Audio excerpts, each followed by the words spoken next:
Ecco, il passante è tutto questo e molto alto e fatica più di quella che sarebbe stato lecito aspettarsi di dover usare.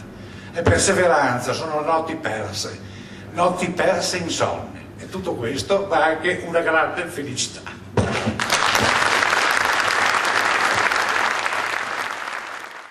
A 4 anni dall'inizio dei lavori il passante di Mestre è ormai concluso. Il 19 dicembre 2008 è stato un giorno di gansega e di allegria e il presidente Galan non ha nascosto l'emozione per aver portato a termine una grande opera pubblica utile al Veneto, all'Italia e all'Europa.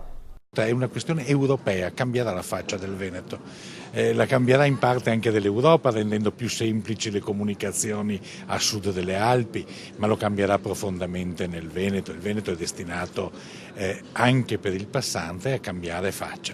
È una grande città, il Veneto, attraversata da una grande arteria. L'assessore Chisso ha indicato i 3 fattori che hanno reso possibile realizzare l'opera in così pochi anni. Fattore uomo, la determinazione delle persone, e su questo dobbiamo ringraziare prima di tutto il nostro presidente Giancarlo Galan, che ci ha sempre accompagnato ed è stato il portabandiera di quest'opera. La seconda è la legge obiettivo del presidente Berlusconi, che ha permesso di superare i nodi dei comuni.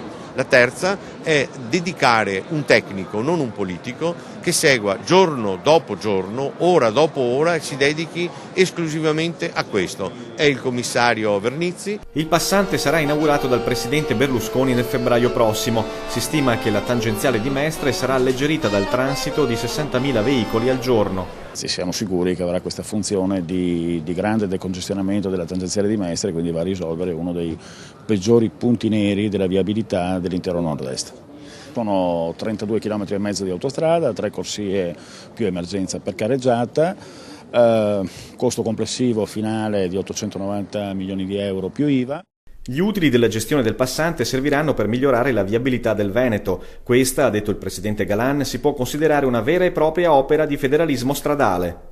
Sono soldi dei veneti che sono andati a Roma e che per fortuna in questo caso sono tornati qua. Dico una cosa, non sarebbe più semplice che rimanessero qua fin dall'inizio?